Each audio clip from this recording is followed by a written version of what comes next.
পবিত্র ঈদ উল ফিতরের দিনেও ফিলিস্তিনে থেমে নেই ইহুদিবাদী সন্ত্রাসীদের গণহত্যা।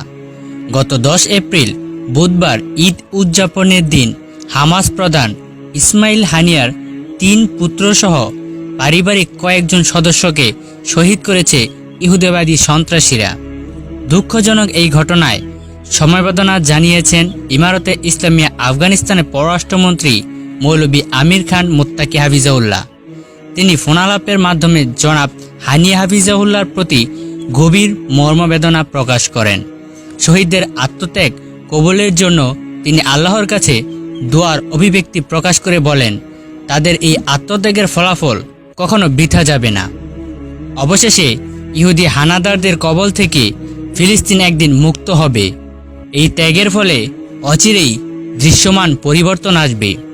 ফিলিস্তিনের চূড়ান্ত স্বাধীনতা অর্জনে এই ত্যাগ অবদান রাখবে। জনাব মুত্তাকি হাফিজাউল্লাহ ফোনালাপে প্রত্যাশাগুলো দৃঢ়ভাবে ব্যক্ত করেন। জনাব মুত্তাকি হাফিজাউল্লাহ তাদের এই আত্মত্যাগকে আফগান মুজাহিদদের আত্মত্যাগের সাথে তুলনা করেন। এর বদৌলতে আফগানিস্তান আজ স্বাধীনতা অর্জন করেছে।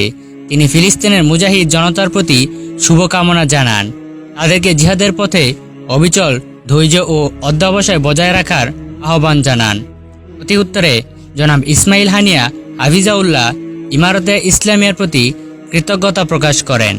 শহীদদের আত্মত্যাগ কবুলের জন্য আল্লাহর দরবারে তিনি প্রার্থনা করেন।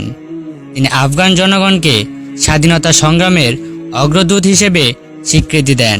পাশাপাশি উভয় জাতির জাহান্মালের আত্মত্যাগ অচিরেই ইতিবাচক ফলাফল নিয়ে আসবে বলে তিনি প্রত্যাশা ব্যক্ত করেন। এছাড়া জনাব হানিয়া ইমারতে ইসলামিয়ার সর্বোচ্চ আমির হিবাতুল্লাহ আখুনজাদা হাফিজাউল্লাহর প্রতি শুভেচ্ছা জ্ঞাপন করেন। আফগানবাসীদের জন্য কল্যাণ ও রহমতের দোয়া করেন।